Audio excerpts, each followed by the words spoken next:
I mean, I've really always thought that that was the key to life. All right, students, let's get into the lecture for today. So last time we talked a little bit about the framework of Don Quixote, and the first time we met, we talked about what modernism is, literary modernism in particular, as well as metempsychosis, the transmigration of the souls, as well, or of the soul, as well as what makes a masterpiece, and how does a masterpiece compare to, say, that which is a classic, or that which is a great book, or that which is a piece of world literature. In fact, one definition of classic that I really like that I'll mention during the consideration of the episode of the windmills from chapter 7 and chapters 8 today is that, and perhaps keep this definition close to heart because it's an easy definition to remember. A classic is a book that everybody knows but nobody reads. And now, don't books like that come to your mind? Does anybody have a book like that comes immediately to their mind? I think of 2 or 3, yes. Oliver Twist, very good. Most Charles Dickens. Many people don't even know, though I loudly declaimed this at the Baton Rouge Theater, that A Christmas Carol, I always want to call it by its character, its protagonist's name, Ebenezer Scrooge, that was in fact a novel, not originally a play. Did all of you know that? Some people, I think it only was a play. Ever. Oliver Twist, so some Charles Dickens, yes, for sure. Any other texts? Yes? Moby Dick, Moby Dick, yeah, for sure, Moby Dick. That story almost made it into this class, by the way, but was beaten out, I guess, by Notes from the Underground. Notes from the Underground also happens to be a Russian, that means Asian/European piece of work, whereas Moby Dick is a piece of American literature, and so doesn't really belong in a world literature class that's taught in the United States. A couple other examples. What are the books that people claim to have read or will say they read, but they've read like a summary of or a couple chapters of? Yes, our new student. Beowulf, sure. I know many students that took my last class, the class that comes before this, that claim to have read it and perhaps did not, though more than I thought said that it was their favorite work. It was their favorite work in that class. And of all the works in that class, those must be Tolkien fans. Yes? Dante's Inferno. Dante's Inferno. As a scholar of Dante, I can say for sure that almost nobody that claims to have read the Divine Comedy, and many people don't know that it is a trilogy, a Divine Comedy, not just the Inferno, have read that. I'll add a couple others: the Odyssey, the Iliad, the Aeneid, the Bible, for example. That's also a pretty great book.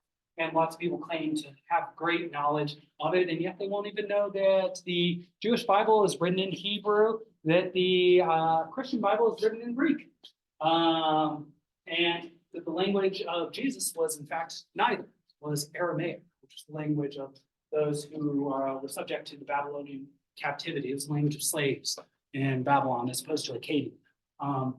And so there you go. There's some interesting things to have. Don Quixote, I think you will find, is also very much one of these texts. And the reason that I say that is that the piece of information that most people know, besides the many pieces of information and full map that you will have of the course, is that he fights against some windmills at some point. You actually notice that that happens relatively early on in his journey. In fact, during his first sally.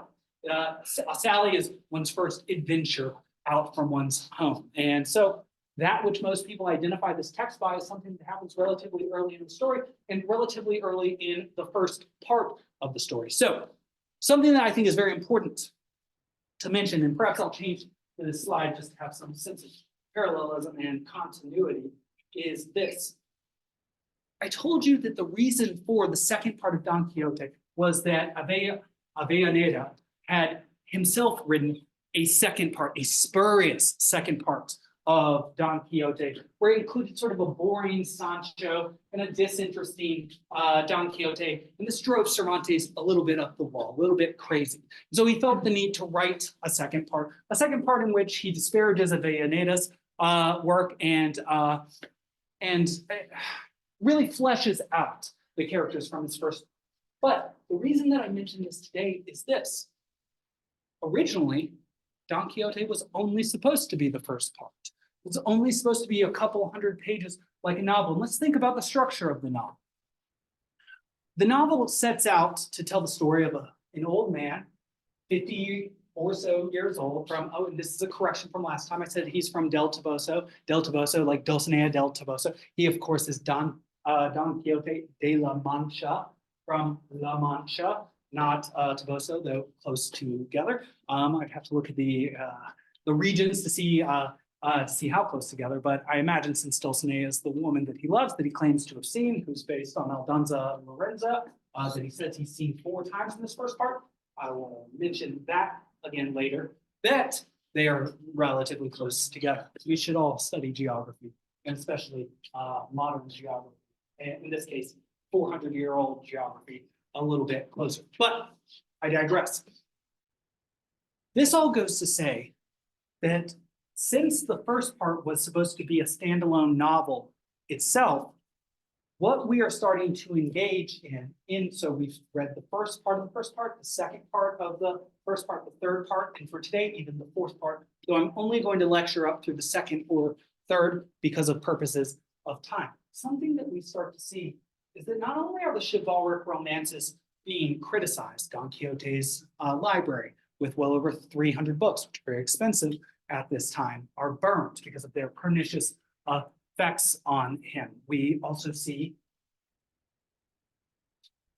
and we also see him get beaten up several times. The windmills defeat him. Cardenio will jump on, will defeat him, will punch him down, and then will jump on Sancho's ribs.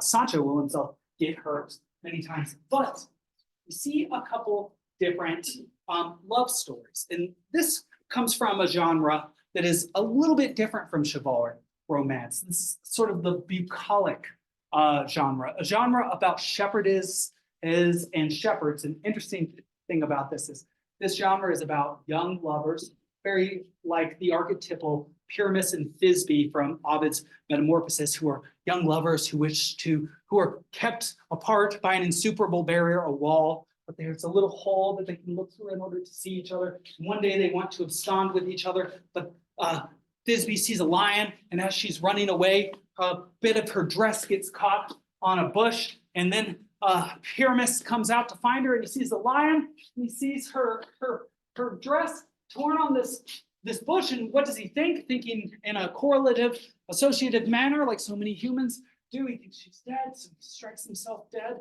And then what happens? Thisbe finds him, and she thinks, "Oh, my lover, you're dying, and now I need to die." And that's basically Romeo and Juliet. And there are many stories like that. Shakespeare, in particular, I would be very impressed if any of you knew the 2 Shakespeare plays that also there are perhaps arguably 3, 4, maybe 5 that embody this form, but there are 2 that are really well known, where young lovers go out into the woods and hijinks ensue. And sometimes some lady loves some man, and some man ends up loving another lady. And well, do these ring any bells? Yes? A Midsummer Night's Dream, yes, very much so. 2 pairs of young lovers go out into the woods, not wanting to marry who the Duke Theseus and their parents are going to force them to, but then the fairies of fairies over on Titania get into no good and use love potions to really scatter the wits of individuals. There's also an even, I would say, better, though not necessarily more popular work by Shakespeare called As You Like It, which has one of his famous female leads, Rosalind. Rosalind and Cecilia, they go out into the woods. And something that you will notice also as a theme here is that they cross-dress. And you see cross-dressing here. We will hear about a cross-dressing, perhaps Lucinda or Dorothea later. So somebody who takes on the vestiges or the vestments, not vestiges, not like the appendix, vestments, clothes of a man in order to escape her social roles. And you understand that the forest is itself a place beyond the reach of society. And so these young people who are not yet cast into their roles in society refuse their roles in society. They refuse to stay in the castle and to stay a lady and a lord and to marry whom they should, and they go out into the woods to go on adventures. I say all of this to say that Cervantes will show his mastery as an author not only by criticizing and not only by satirizing this genre, but by doing it himself. We see a prefiguration of this in the story of Grisostomo and Marcella. And in fact, it very much is a prefiguration of what we later see with Cardenio and Lucinda and Dorotea, and evil Don Fernando. So from chapters, I would say 24 through 39 at the very least, we are going to see a major climax of this story. The climax that was supposed to be the climax of Don Quixote, and something we will then have to encounter and struggle with is, how does a work which was meant to be a certain length and end at a certain point have a climax and then finish, and then have a second part appended to it and maintain a sense of continuity, right? You've probably tried this with an essay before with sort of middling results. You sort of took the body of one essay, maybe you added it to the introduction and conclusion of another. Did it look like a perfect human, or more like Frankenstein's monsters represented in popular literature with, you know, the connectivity metal and the scars everywhere and the green pallor? And well, yeah, so is this work itself going to be a continuous organic work like a novel ought to be, or will it itself be a homunculus, a Frankenstein's monster work, which is a pastiche patched together in this sort of modern new way? This is what I ask to you. So with a two-part story, which was meant to be one part, how will he pull it off? Well, he better be pretty good. All right.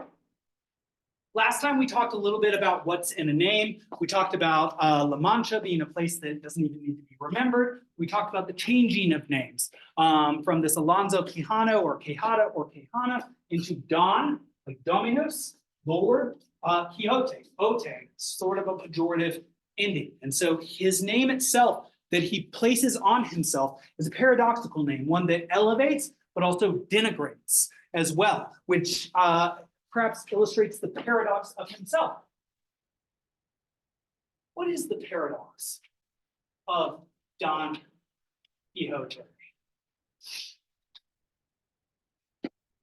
I would say that one of the simpler ways of understanding Don Quixote in Sancho is as embodying two ways of looking at the world, two different philosophies. Don Quixote, who is himself old, tall, often doesn't want to eat, often eschews sleeping, rides on a horse, Rocinante, Rocin, a workhorse, ante used to be, or before, so before was a workhorse. You see Rocinante's name is changed, and thus his essence is altered, perhaps, that's a question we have. Don Quixote's name is altered, and his essence is changed. Dulcinea, her name is actually Aldonza Lorenza, her name is changed, and perhaps her essence changed. Sancho's name is not changed. Sancho, contrary to Don Quixote, whereas Don Quixote might be more representative of something spiritual or an idealism, an idealistic way of looking at the world. He wishes to bring about a golden age and thinks that they live in an age of iron. The age of the golden age is a concept that goes back well through the theogony of Hesiod, which is around the time of Homer, 7th, 8th century BCE. Goes through Virgil's Aeneid in the time of the Romans, even Dante. Sometimes I will mess up Don Quixote and Dante because they start with the same sound. Dante even has a conception of the Golden Age. And something about Golden Age conceptions is that the idea is there was a time in the past, and there's a Christian-Jewish conception to this, right? The Garden of Eden, when there was no sin, when things were perfect, when humans could run around without covering because there was no violence and there were no predators and there was no want. And so this time in the past, we still will hear people today in the States talk about this golden age that came directly after World War II. Obviously, the Cold War had just begun, and there was this huge nuclear threat. Golden age. So something about the notion of a golden age is that it is a time that is claimed to have been in the long past, and yet it is perhaps a time that never existed. Do you understand the distinction there? That if I think things were better in the past, that does not mean that things were better in the past, but that I have an idealized perception. Think of your own childhoods. How many of you already are like, ah, man, I didn't have to think about final exams when I was 11. It's like, yeah, but you also couldn't buy a chocolate bar. And if you were, you know, if you have affection for this gender or that gender as an 11-year-old, perhaps you found that most people didn't pay that much attention to you. And now as an adult, well, there are trade-offs, right? Now it is awesome to be an adult, but there are some things missing from when you were young, and you tend to remember those also green memories of the times that are good, but perhaps we forget the times that were bad. Like maybe one didn't come from a nice home, or I don't know. I myself would not say that I had a very happy childhood, but even then, I still find myself occasionally being like, it'd be nice to be a kid again. And yet when I was a kid, what did I want more than anything?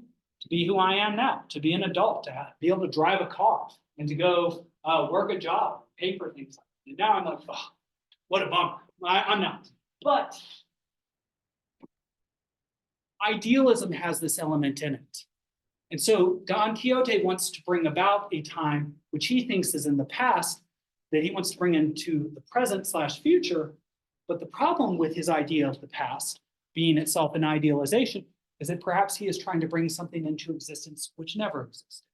And I say this because we know that part of the issue with Don Quixote's sanity is that he has read fictional accounts of knights and believes that they are actual histories. This is something we see doubled in the Innkeeper, who we've seen a few times in these first several chapters. We saw this inn, which Don Quixote thought was a castle and didn't require money, where poor Sancho is thrown on the blankets and never forgets it.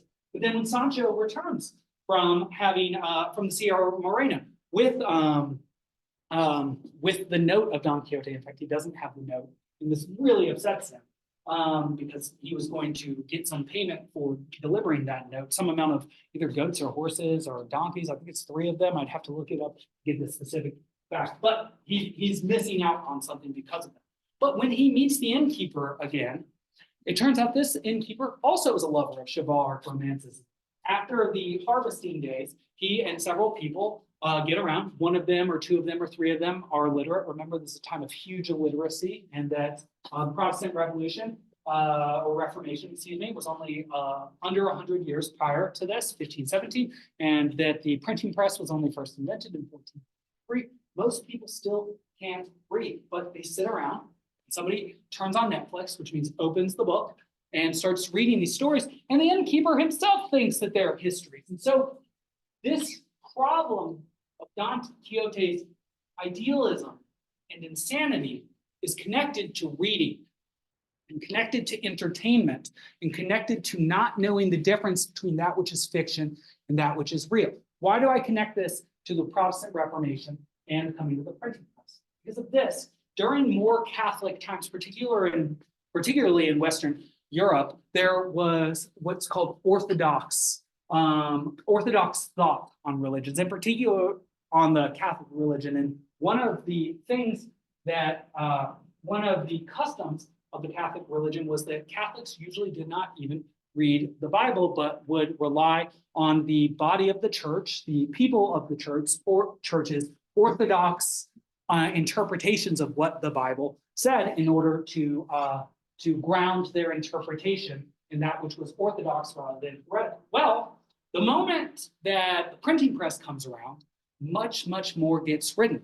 And then the Protestant Reformation right on its heels means that there's a totally new religion. And part of the ethos of Protestantism is that one can have an individual relationship with the divine, indicating that one's personal hermeneutic, one's personal interpretive framework is just as good as a priestly one that's based on hundreds of years of research, which means that all of a sudden, these very few Orthodox positions, which must fight very, very hard against heretical and heresiarchal positions in order to maintain themselves, they get flooded.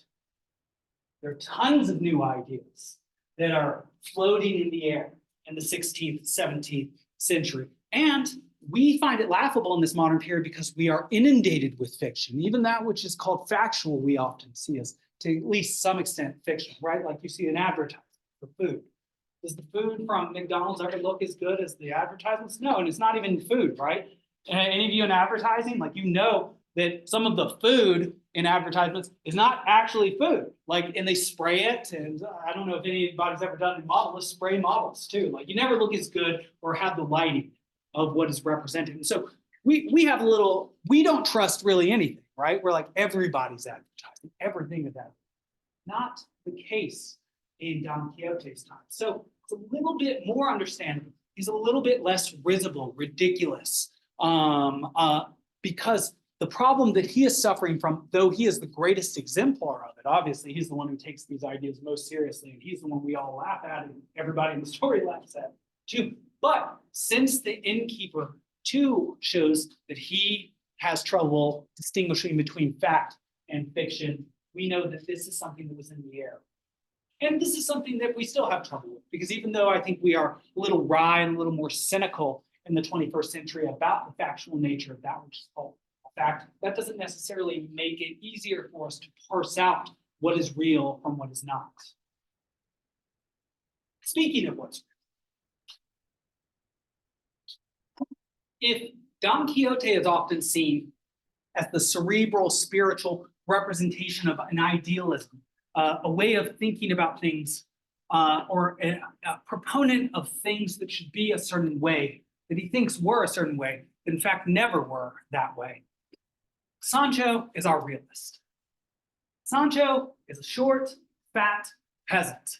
He is literally humbler than Don Quixote in that he rides closer to the ground and is closer to the ground. And of course, you know, humble or humiliate comes from humus, which means earth in Latin. He rides on a donkey, not on a horse. And in fact, Don Quixote has to think about whether that's going to be okay, because he's never read a chivalric romance where the squire, who is himself a middle-aged man, not a young one, not a noble either, rides on a donkey. He, unlike a squire, often engages in talking with Don Quixote, and he has a very earthly way of talking. He speaks in cliches, in trite phrases, in, what is the word for this? What does it mean if I'm constantly speaking to you? What do we call these sorts of phrases where I say, 2 in the hand is better than 1 in the bush, or let's put the pedal to the metal, or this is how the other, or the shoe is on the other foot. What are these examples of?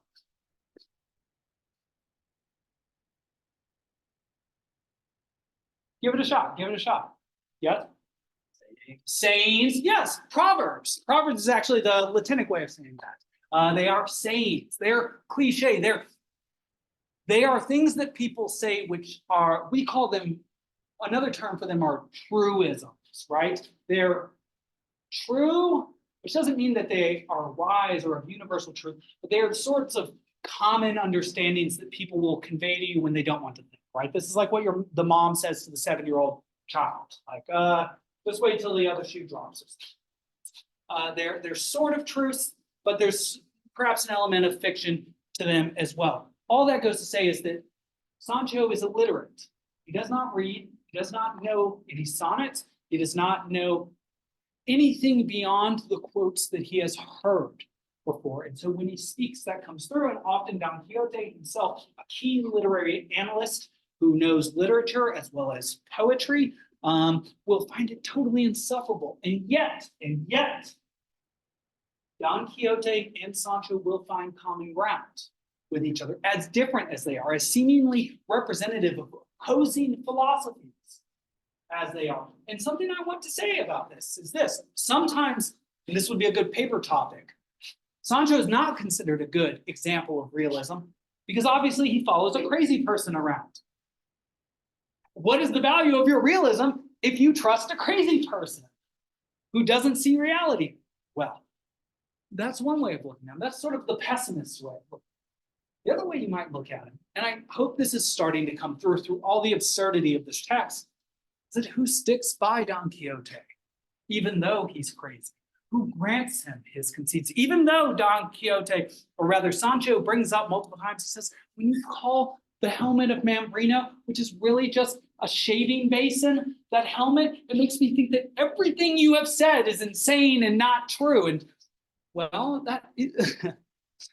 he really goes to great lengths to grant his friend his conceits, but he shows a willingness to stand by Don Quixote, a willingness to engage in talking with Don Quixote, to try and convince and not deceive Don Quixote. There are moments where he will try to deceive Don Quixote, but not yet, not in the same way as the barber and the priest, for example, who are constantly coming up with mischievous ideas for how to deceive Don Quixote into returning from his first and then second sally and coming home finally, which is the great attempt of the first part of this story, is how to get this crazy guy home and to live his normal life again. So something I want you to notice besides the ridiculousness of both of these characters is something which is genuine and seemingly real between them, which is their companionship, their relationship, and to see how that deepens and how it changes both of them during the course of this novel. Perhaps that is an aspect of a modern novel, something like a Bill Dung's Roman, a novel of growth, where both of these characters, rather than simply one, grow, and that by the end, perhaps they are both changed and different from how they started. That may itself be a good representation of what a relationship with another individual is, right? Perhaps even this class. One does not read a book to stay the same, right? One doesn't go through a level of physical training effort to not get some sort of physical gains, to be able to run faster or to lift more weight. Do you meet and communicate with another person just to say the same person you were before you met them? And is it not a mark? Is it not something that we say about someone who has a strong personality or a very moving personality, that we would not be the same person had we not met, right? Isn't that considered a great compliment? Unless it's used as a great insult. Like, I would not be the same person if I met you, and I'd be a lot better. Hopefully you don't hear that too. Okay, good. Let's get into a few of the episodes now. We have about 10 minutes. I think I'm going to be able to get through 2 or 3. Let's talk about the episode of the servant and his master beating him, which you have now gotten to read about this episode, but you've also seen its denouement. We have re-met in the 30 and around chapters 30 to 33. We've seen the servant again and heard about the doings of his master. And then we'll end by talking about the windmill, so that those who want to know a little bit about a classic without reading the classic will know the one piece of information that they need in order to confirm that they have this knowledge. All right. The servant and the master, this episode sets the frame for what's going to happen over and over again, particularly in the first part of this novel. Don Quixote, who is a knight and looks like a knight, the sort of knight that no longer exists, if he ever did exist, like Halloween, is rolling around like a knight on a horse with a squire. Very bizarre. It would be, to some extent, like us seeing someone on a knight going through LSU, or excuse me, seeing a knight in armor, kind of shoddy armor, on a horse, riding through LSU with a guy on a donkey next to him, ceaselessly talking. Don Quixote thinks that he, as this lordly knight, will see this master unjustly beating this young servant, and he'll set it right. First of his many great deeds. And because of his ethos, his character, the power and majesty, the lèse majesté that comes off of him, he will be able to command this non-noble master and to make him stop. Well, things go totally opposite from how he expects. Perhaps because he's crazy, perhaps because his vision of the world is wrong, perhaps because he does not yet have the skill necessary to bring about his vision of the world. What makes one a knight? What makes one an idealist? Is it simply having the idea of being such, or of bringing about a better world in one's head? Or is it having the actual capacity to do so? That's the question I want you to wrestle with a little bit. And I want you to think about the connection there between transformation and identity. If the world is not the ideal place that you think it should be, how do you re-identify? Can you simply re-identify it by changing the words that describe the world? Or must you actually engage in an act of transformation in order then to represent the changed world with new words? One seems to be a far more sophisticated and difficult process than the other.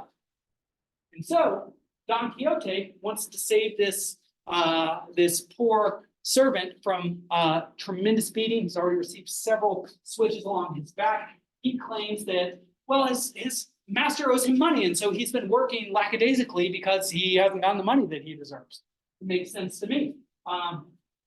Whether that's true or not is not something that we can determine, and something that Don Quixote does not seem to care about, because with his priors, with what he already thinks is the case, he doesn't really need to know the truth, or at least so he thinks.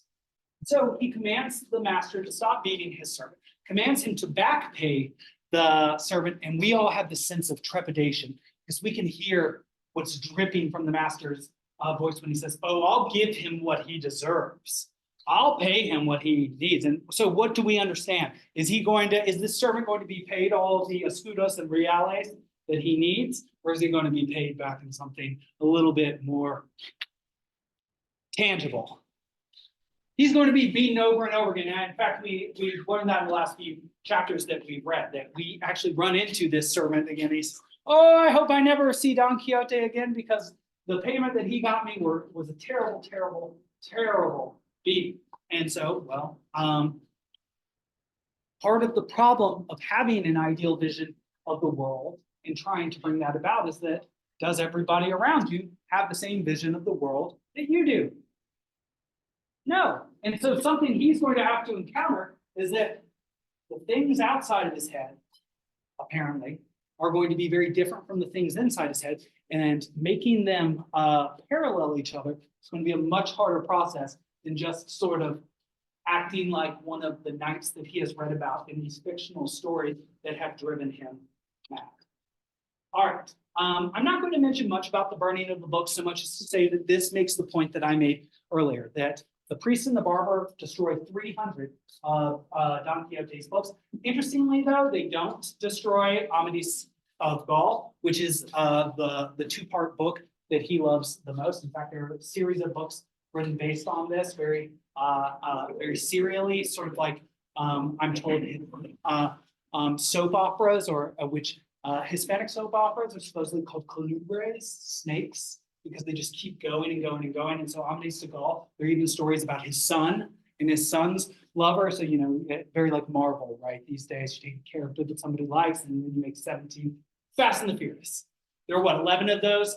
Land Before Time. There are what, 15 of those? The Avengers. There are like 7 or 8 of those. It's like, right, why are these stories made and remade? Because these are unique ideas that we think are the best? No, because producers know that these characters sell tickets and make money, and chivalric romances were often the sort of 16th, 17th century, 15th century, 14th century two versions of these. Something interesting, a little bit of chauvinism that I want to add in here, is that not only is Amadis de Gaul saved from being burned, and many of the books are burned without even being looked at by the barber and the priest, because they get tired of doing what they're doing, which is very interesting too, is one of the works by Cervantes himself. And I mentioned this last time, his La Galatea. So his work, apparently, is so good that it shouldn't be destroyed.